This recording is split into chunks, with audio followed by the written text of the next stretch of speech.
in quest of myself. At what point does the life of a person begin as a writer? Nabokov somewhere says that the first story writer must be a shepherd who shouted, "Wolf, wolf!" And when the villagers ran, they found there was no wolf to be seen. Perhaps writing is the art of lying practiced in solitude. I have a suspicion also that once you start speaking about your stories or poems, they somehow feel betrayed, for they thrive in the dark undergrowth of your life, even hidden from their creator, and start wilting and withering the moment they are exposed to the public gaze. So here I will not speak about how I write or what I write, but of the circumstances which made me a kind of a writer I am today, and a kind of a self I have been able to evolve over the years, which has written these stories and novels. Also, instead of dwelling on my personal experiences, my childhood fantasies, my adolescent loves and loneliness, which play such an important role in shaping one's fictional landscape, I would rather like you to have an overall view of what it was like to live and work in early 50s, when my first stories began to appear along with the stories of other writers of my generation. It was a time of great regeneration in Hindi fiction, as in other fields of literature.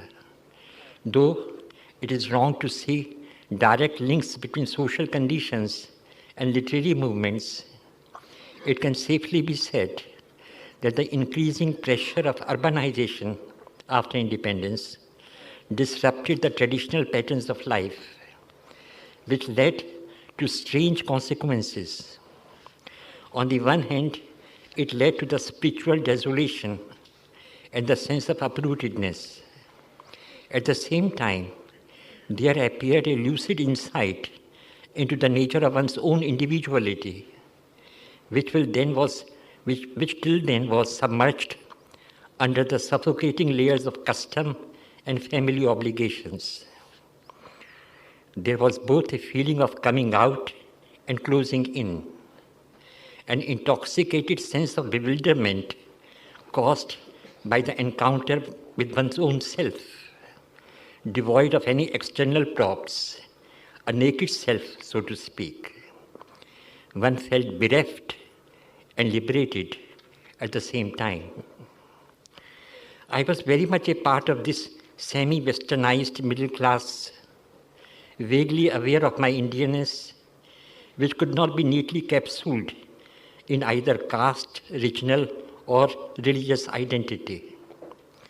When I started writing stories, I wrote of individuals who were trying to make some sense of their fragmentary lives, of people who were both conscious of their newly discovered self and its self-lacerating rootlessness. It was a feeling which could not be categorized either in European terms of alienation, where individuals torn from their traditional ties and religious faith are thrown to their own resources, nor could it be reduced to a kind of a stability of social types that we see in the fiction of Premchand and his contemporaries. Most of us found ourselves in a middling, muddled situation where hope was coupled with despair, an inner sense of frustration combined with so much of faith in future. We were loosely and confusedly attached to beliefs which once gave sustenance to our forefathers, but which had lost much of their meaning for us, and yet not having the clarity of vision or personal courage to make sense of the newly found self which we had discovered in ourselves. What is now dubbed as the Nai Kahani movement reflected much of the anguish of this predicament. I sometimes wonder whether it was not this sense of inner insecurity which led many of us to be drawn to the more radical collectivities like that of Marxism. For it was approximately at this time, during the days of my enforced unemployment, that I joined the Communist Party. Working in the refugee settlements of my neighborhood in Karulbagh, I soon realized that my intellectual Marxism did not go much further from the poetic lyricism of Neruda and Mayakovsky and Aragon, a feeling which was all the more confirmed during my short stint of imprisonment in Tihar jail, when I realized what a vast gap exists between me and the other working class inmates with whom I shared the same prison cells. So different from Gandhism, my Marxist credo, by putting my faith in some unforeseeable future when everything will be good and just, spared me from seeing the depth of suffering around me.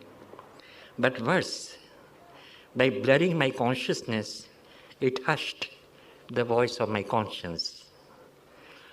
I think Simone Weil was perhaps right.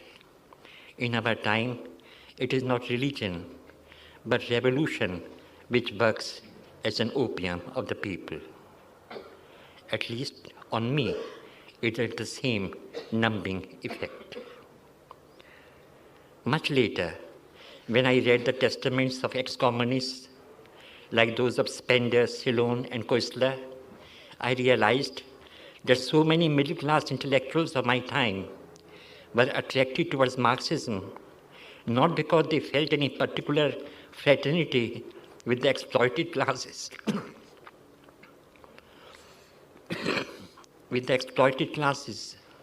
the wretched of the earth, but because it liberated them from their existential anguish, shadowed by a sense of guilt, loss, and loneliness. Years later, when I went to Czechoslovakia to study Czech language, to translate some of the Czech writers in Hindi, I found to my amazement that how a liberationist ideology can be so inhuman and repressive when it comes to power, a paradoxical phenomena of the 20th century with which we have not been able to come to terms even now. I cannot say that I was a different man when I returned to India in the early 70s after spending more than a decade in Europe. But as a writer, I began to look at my Indian self with different eyes. Earlier I spoke of the emergence of individual self, which marked an important turning point in modern Hindi fiction. If through this self, Indian writers found their unique voice, it is because in a traditional society like India, literature becomes more often than not an appendage to the disciplines and social-religious ideologies without having an autonomous identity of their own. This could not have been achieved without undergoing through a tortuous process of secularization in the widest sense of the word. But secularism in art or in life is not an unmixed blessing, a fact of which I became increasingly aware during my long sojourn abroad. Exiled from the religious habitat which once nourished us by its myths and symbols, we were thrown into the arid openness of a secular desert. If the modern West made me conscious of my own self as a source of personal liberation, it also bereft me of the civilizational self which once made me conscious of my Indian selfhood. So what was my real self? One that I had won for myself, or the one from which I have been so ruthlessly estranged, which once connected me with my ancestral past, my Hindu self. Does that make me a Hindu writer? When sometimes people ask me this question, I can detect a note of derision, if not outright contempt, in their voice, which often astonishes me. For when it comes to the impact of Christian symbolism on the poetry of T.S. Eliot, or Jewish background of Saul Bellow, they suddenly stop being frivolous and start speaking with solemn academic reverence. Anyway, brooding over these questions of my identity as a writer led me to resort to a different genre of expression, which was different from fiction. During the last few years, along with writing my short stories and novels, I have been writing journals and essays. There are critics, not necessarily hostile, who feel a bit uncomfortable by this deviation on my part. Apart from the fact they see some contradiction between my imaginative pursuits on the one hand and my polemic passions on the other. Someone, I hope jokingly, put it as a contradiction between me as an Indophile critic and a Europophile writer. Maybe these critics are right. I can only say that my unfashionably obsessive love for this land called India, my deep reverence for the multi-layered Catholicity of Hinduism, with all the pain of what we have made of it, and the pride that it still survives in a world teeming with militant, monolithic ideologies. My youthful love affair with Europe and its literature, which illicitly goes on even now. Even my moribund Marxism, they all reside within me, and I cannot reject any one of them without being false to that which constitutes myself today. It is true that I do not belong completely to any one of them, but I also know that without any one of them, how incomplete I would feel. To some people, all these, my past loves and present obsessions, may appear to be strange bedfellows. But so long as they sleep together, I can quietly go to my writing desk. Who knows, many of my stories have not been churned out of their troubled dreams. So what I believe in, if I believe in at all? What is my credo as a writer, as it is usually asked? I suppose I still believe in literature. Not that it does anything, but simply because it is a good feeling that it is there, bruised, battered, abused, but it is still with us. After so many idols of my youthful years have fallen down on the wayside, the beacon light of written word has never dimmed. I do not believe for a moment that under the deafening din of what is called mass media, the soft, hesitant, persistent voice of a poem or a story can ever be hushed.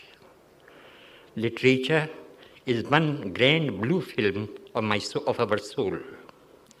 Once we see it, we shall be free from all the pornographic distractions of our time. If, in spite of all the drugs offered by the technological civilization, man has returned again and again the strange, mysteriously real worlds of Homer and Vyas, of Shakespeare and Dostoevsky, it is because man's addiction to truth is perhaps the oldest one, and so long as it remains, literature will survive. Thank you.